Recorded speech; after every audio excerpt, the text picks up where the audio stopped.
rendons grâce, notre Dieu, parce que tu nous as réunis. Tu nous as invités, Père de gloire, en ces lieux pour que nous puissions écouter ta parole.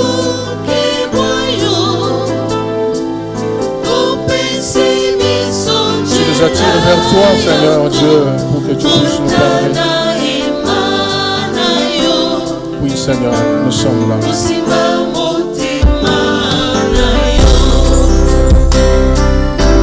Parle-nous, Seigneur, nous voulons t'écouter dans ces lieux.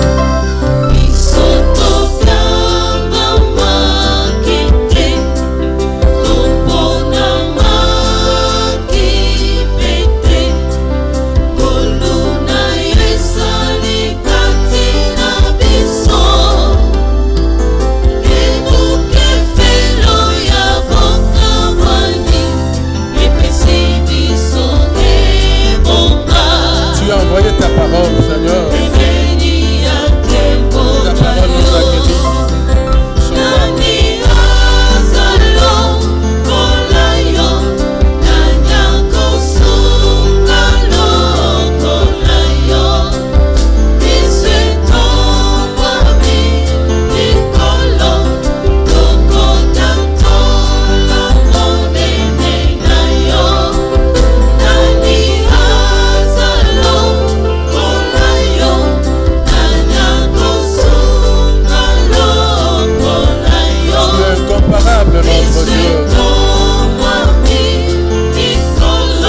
Nous sommes là devant toi. Oh Seigneur, parle-nous. Confions ton serviteur.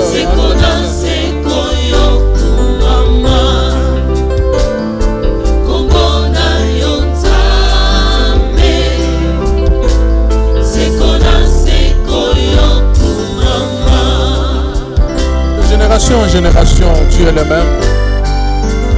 Tu as sauvé, tu sauves, tu continueras à sauver ton peuple. Nous sommes là, Seigneur, pour que tu puisses nous parler. Cher Saint-Esprit, prends la place et agis dans nos cœurs.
Frères et sœurs en Christ, en ces derniers dimanches où l'Église commémore les apparitions de Jésus-Christ, que la grâce et la paix de Dieu soient avec vous. Nous allons lire la parole de Dieu dans deux passages. Le premier passage, nous le tirons dans l'Évangile selon Jean, au chapitre 21, du 1er au 14e verset. Évangile selon Jean, chapitre 21, du 1er au 14e verset. Et le second passage est toujours dans l'Évangile selon Jean, chapitre 15, versets 4 à 5. Le deuxième passage, je l'ai dit, dans Jean, chapitre 15, versets 4 à 5. Et nous lisons le premier passage, Évangile selon Jean, chapitre 21, du 1er au 14e verset. Nous lisons cette parole dans le nom merveilleux de notre Seigneur et Sauveur Jésus-Christ. Après cela, Jésus se montra encore aux disciples sur le bord de la mer de Tibériade. Et voici de quelle manière il se montra.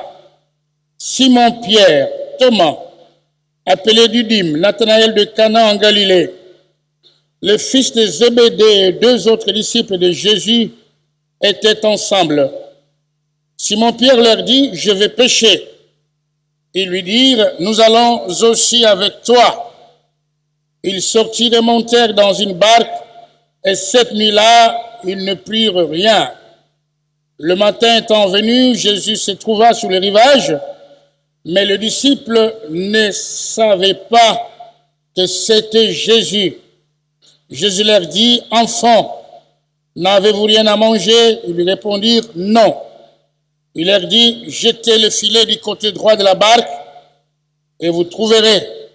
Ils le jetèrent donc et ne pouvaient plus le retirer à cause de la grande quantité de poissons. Alors le disciple que Jésus aimait dit à Pierre, c'est le Seigneur. Et Simon-Pierre, dès qu'il a entendu que c'était le Seigneur, mit son vêtement et sa ceinture, car il était nu et se jeta dans la mer. Les autres disciples vinrent avec la barque, tirant le filet plein de poissons, car il n'était éloigné de terre que d'environ 200 coudées.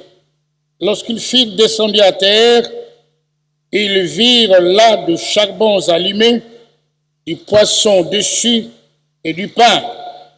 Jésus leur dit, apportez le poisson que vous venez de prendre. Simon-Pierre monta dans la barque et tira à terre le filet plein de 153 grands poissons, et quoi qu'il en ait tant, le filet ne se rompit point. Jésus leur dit, venez, mangez, et aucun des disciples n'osait lui demander, qui es-tu, sachant que c'était le Seigneur. Jésus s'approcha, prit le pain, et les rendonnant, il fit de même du poisson.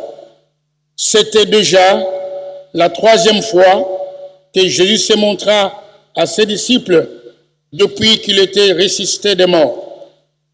Le deuxième passage, Jean chapitre 15, versets 4 et 5. Demeurez en moi et je demeurerai en vous. Comme le sarment ne peut de lui-même porter du fruit s'il ne demeure attaché au sceptre, ainsi vous ne pouvez non plus si vous ne demeurez en moi. Je suis le sceptre, vous êtes le sarment. Celui qui demeure en moi et en qui je demeure porte beaucoup de fruits, car sans moi, vous ne pouvez rien faire. Bien-aimés dans le Seigneur, je l'ai dit au début, c'est le dernier dimanche des apparitions. Et nous avons commencé à célébrer les apparitions de Jésus depuis le dimanche 27 avril. Le dimanche prochain, c'est le dimanche de l'Ascension. Alors, à ce dernier dimanche, je préférais prendre le texte de Jean 21, qui semble être aussi, selon Jean, la troisième et dernière apparition de Jésus-Christ. Et le thème que je vous propose est le suivant. Sans moi, vous ne pouvez rien faire. Sans Dieu, vous ne pouvez rien faire. Sans moi, vous ne pouvez rien faire.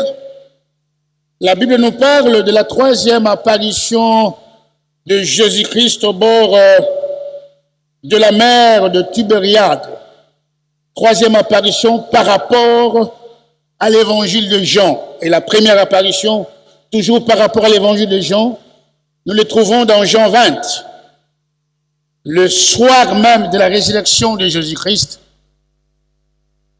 il va aller voir ses disciples qui étaient enfermés dans une salle. C'était la première apparition selon Jean, le soir de la résurrection. Il va leur dire, les portes étaient fermées, mais il entre. Il leur communique la paix, que la paix soit avec vous. Et il leur donne la mission, proclame cette mission, leur annonce la mission, comme le Père m'a envoyé, je vous envoie. Et ce passage est formidable. Avant la Pentecôte, il leur souffle déjà l'esprit. Et il leur donne la mission qui était claire. Celui que vous allez pardonner sera pardonné. Là, c'est la première apparition de Jésus selon Jean. 8 jours après, il revient encore avec Thomas. Parce que Thomas, quand ses amis lui avaient dit que nous avons vu le Seigneur, il a douté. Si je ne vois pas les clous, les marques, je ne croirai pas.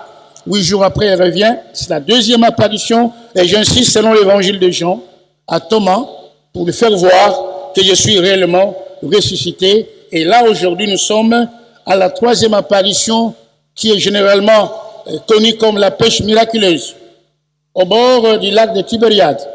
Jean utilise le nom de Tibériade pour ce lac. Matthieu parlera de la mer de Galilée et Luc parlera de lac de Génézareth, c'est le même lac.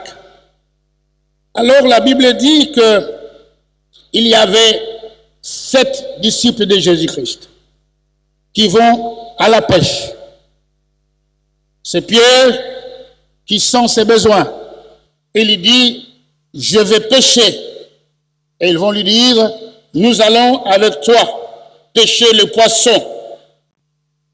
À Lingala, j'aime bien ce qui est dit à Lingala. Cette traduction, je l'aime. Je vais le lire, ce que Pierre dit. Bandeko nangai, nakei nangai, kolobambis. Vous voyez un peu la nuance. C'est pas que je vais pêcher comme en français, c'est bien dit en français, je vais pêcher. Mais Lingala ressort une autre traduction d'une personne qui est presque découragée, une personne qui a des soucis, une personne qui ne voit pas exactement ce qu'il doit faire après Jésus-Christ.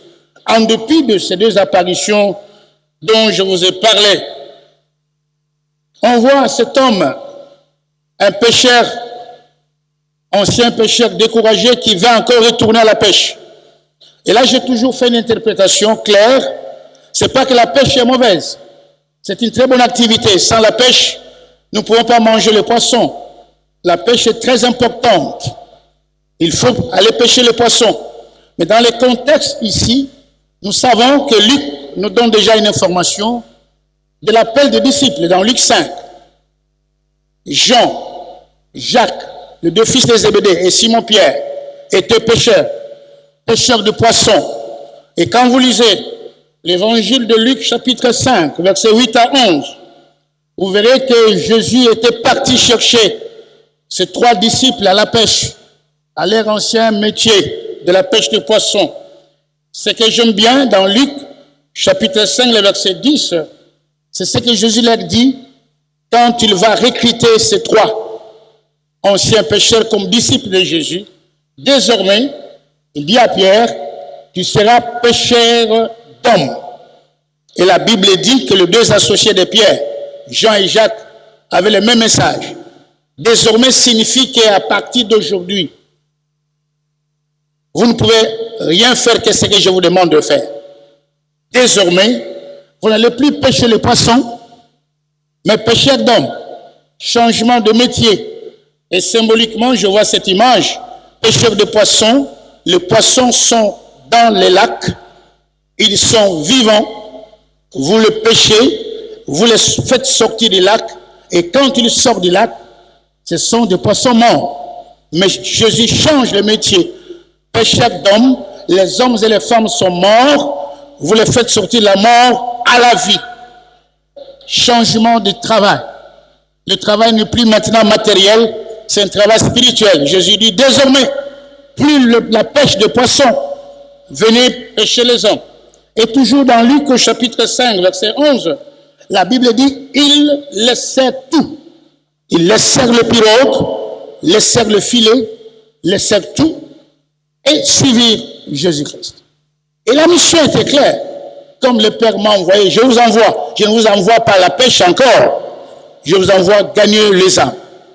Et là, je trouve, j'ai bien dit, il faut bien comprendre que la pêche n'est pas mauvaise, mais ici, dans l'interprétation, ce sont des hommes qui veulent retourner à ce qu'ils avaient vomi. Et c'est ce qui dit la parole de Dieu dans la seconde épître de Pierre au chapitre 2, verset 22. Vous retournez à une activité que vous avez déjà renoncée. 2 Pierre, seconde épître de Pierre au chapitre 2, verset 22.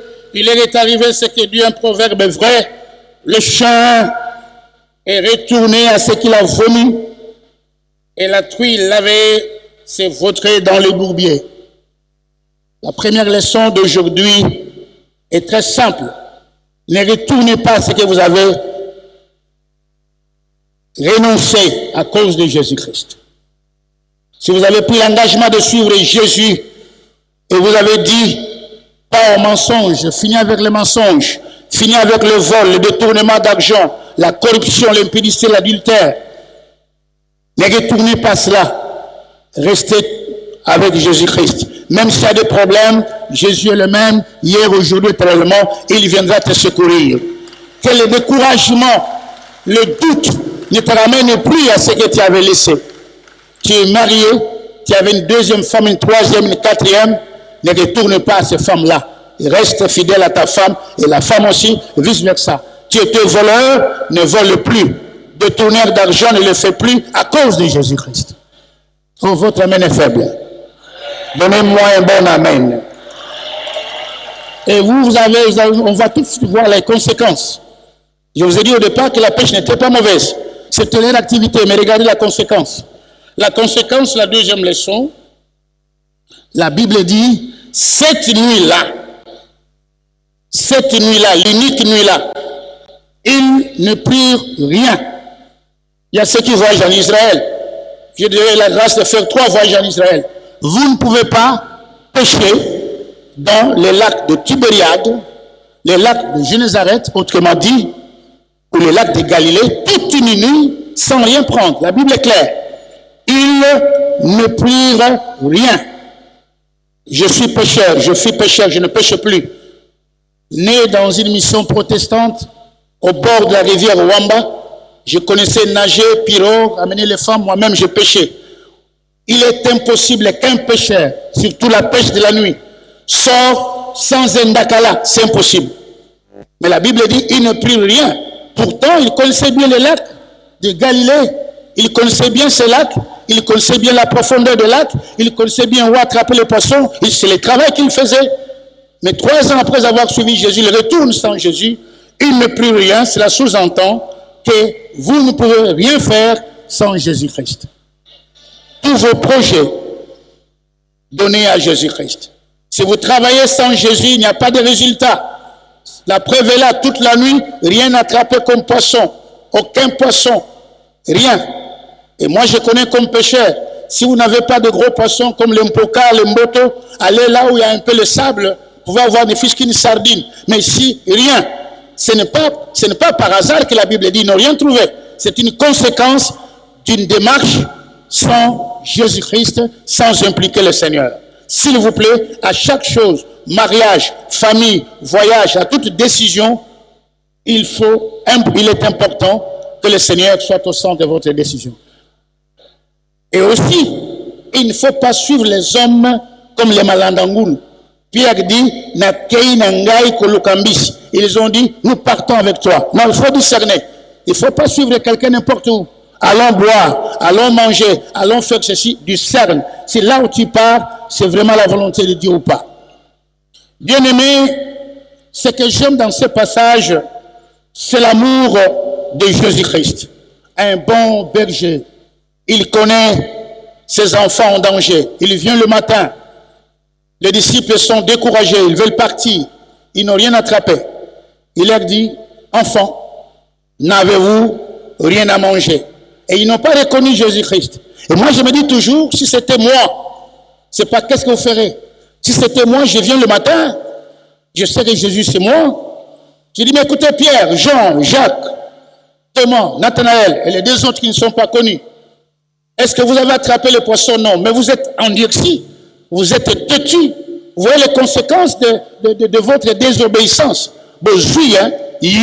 Ah non, Jésus n'a pas fait ça. Jésus n'a pas fait ça. Il sait qu'ils ont fauté. Ils ne sont pas restés dans l'attente du Saint-Esprit. Non, Jésus n'a pas fait ça. Il vient tout bonnement. L'ami fidèle et tendre, enfant, n'avez-vous rien à manger? Non, jetez le filet du côté droit. Jésus connaît tes problèmes. C'est pas celui qui vient te blâmer. C'est pas celui qui vient te rendre encore une mauvaise tâche. Quand Jésus vient chez toi, même si tu as mal fait, c'est pour te reprendre et te bénir. C'est l'ami fidèle et tendre. C'est l'ami qui nous connaît mieux. C'est pas celui qui nous condamne. C'est celui qui nous prend entre ses mains. C'est celui qui nous amène vers une destinée joyeuse. Il n'est pas le préfet de discipline. Il n'est pas un général. Il n'est pas au tribunal ici. Il ne condamne pas. Il dit, enfant, n'avez-vous rien attrapé? Jetez les filets du côté droit. Et ce que j'aime aussi, c'est l'obéissance des disciples à cause de cette parole de Jésus. Ils ne connaissaient pas que c'était Jésus. S'ils connaissaient Jésus, ça c'est bien. Mais là, ils ne connaissaient pas encore que c'était Jésus. Ils pouvaient dire, monsieur, qui es-tu? Nous sommes des pécheurs professionnels. C'est notre lac. Nous avons péché toute la nuit avec les moustiques. On n'a rien attrapé. Et toi qui nous imposes, non? Ils ont obéi et ils ont jeté les filets du côté droit. Si tu obéis à Jésus, tu verras des grandes bénédictions. Et pour clôturer, ils n'avaient rien, mais avec Jésus, ils vont attraper 153 gros poissons. Ma prière est que toute la nuit, vous n'avez rien trouvé et que ce matin, vos filets soient remplis de bénédictions dans le nom de Jésus-Christ. N'allez pas avec des filets vides. Vous êtes venus, vous avez fait quelque chose qui ne marche pas, mais je vous rassure qu'aujourd'hui, vos filets ne seront plus vides. Filets pleins de bénédictions au-delà même de tout entendre. 153 gros poissons. Allez avec des filets pleins de bénédictions dans le nom de Jésus-Christ. Que Dieu bénisse sa parole. Amen.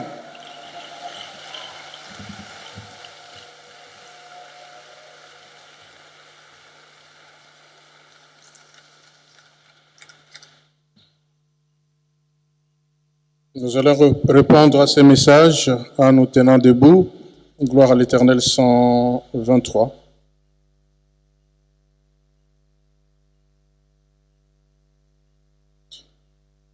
Par la foi,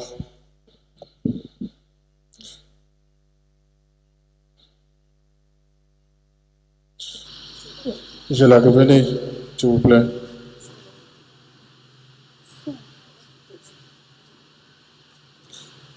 Nous allons chanter comme nous avons commencé.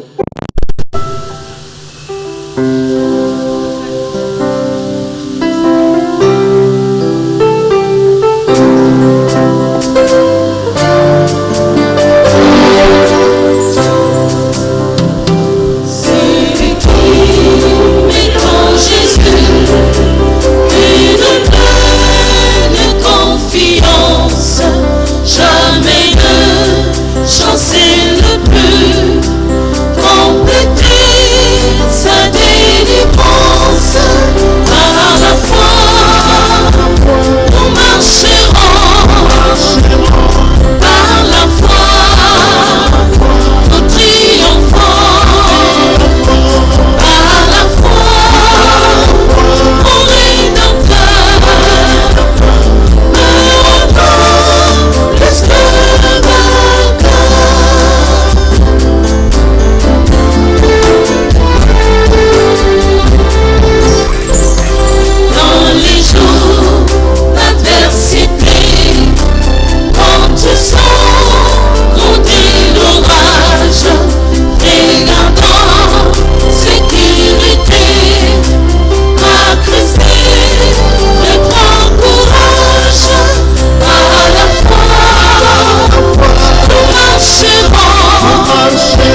le Saint-Esprit qui nous a parlé a constaté que parmi nous, il y en a de ceux qui ont constaté un vide.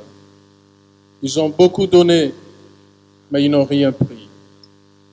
On vous a payé en monnaie de singe. Vous êtes prêts à vous faire du mal. Et le Saint-Esprit vous révèle. Nous allons nous exprimer au-devant de lui pour exposer nos problèmes. Prions tous ensemble. Les instrumentalistes nous accompagnent toujours pour nous rappeler ces cantiques. Nous prenons l'engagement de marcher avec lui par la foi, de compter sur sa grâce, sur ses promesses par la foi, d'obéir à sa parole par la foi. Oui, nous constatons un vide, mais la foi transforme en nous la manière de voir les choses. Au nom de Jésus, prions tous ensemble. Ne te fais pas du mal, approche-toi, écoute la parole du Seigneur et remets ta vie à lui. Il est capable de te venir en aide. Seigneur Dieu, notre Père, tu nous as parlé, tu as communiqué ta parole, tu connais les besoins de mon frère, tu connais les besoins de ma soeur. Tu vois, ô Seigneur Dieu, au fin fond du cœur de mon frère, ma soeur. Dans sa maison, tu connais, tu vois tout, ô Père de gloire. La situation que traverse ton fils et ta fille, la situation que traverse cette famille, la situation que traverse, ô Seigneur Dieu, notre pays. Tu vois, ô Père de gloire, le vide constaté. C'est dont nous attendons, ô Père de gloire. Nous voyons le contraire. Au nom de Jésus-Christ, nous venons auprès de toi, ô notre Dieu. Oui, nous confions entre tes saintes mains. Nous nous abandonnons au Père de gloire en toi. Sauve, ô Seigneur Dieu, ceux qui sont au bout de leur force, ceux qui veulent se faire du mal, ô Seigneur Dieu, parce qu'ils ont beaucoup attendu au Seigneur, ils ne trouvent rien. C'est donc au Père de gloire. L'ennemi a tout volé comme espoir. Ceux qui se sont désespérés, nous venons auprès de toi, ô Seigneur, nous abandonner entre tes saintes mains. Et donne la force au Père de gloire, du courage au Seigneur. Oui, l'obéissance dans la vie de tes enfants, Seigneur. Nous avons confiance à toi. Manifeste-toi. Donne-nous gloire au vent contraire qui souffle dans la vie de tes enfants. Au vent contraire qui souffle, Seigneur Dieu. Oui, là où mon frère travaille, dans sa famille, nous voulons, Seigneur, que tu puisses étendre ta main et que tu puisses communiquer l'espoir au nom de Jésus-Christ. Et donne au Seigneur Dieu ce dont tes enfants ont perdu et ce dont ils désirent. Nous avons confiance à toi. Cher Saint-Esprit, continue ton œuvre, continue à parler, à rappeler, oui, à attirer le monde vers toi. Que les vents contraires puissent s'arrêter au nom de Jésus-Christ. On est puissant de ton Fils. Nous avons confiance à toi. Nous plaçons en toi toute notre confiance, tout en sachant que tu n'es pas le Dieu des morts, tu es le Dieu des vivants. Tu agis en faveur de tes enfants, en nom puissant de ton Fils. Merci Seigneur. Merci pour ton amour et ta fidélité. Alléluia. Merci Seigneur. Acclamons le Seigneur. Pouvons nous asseoir.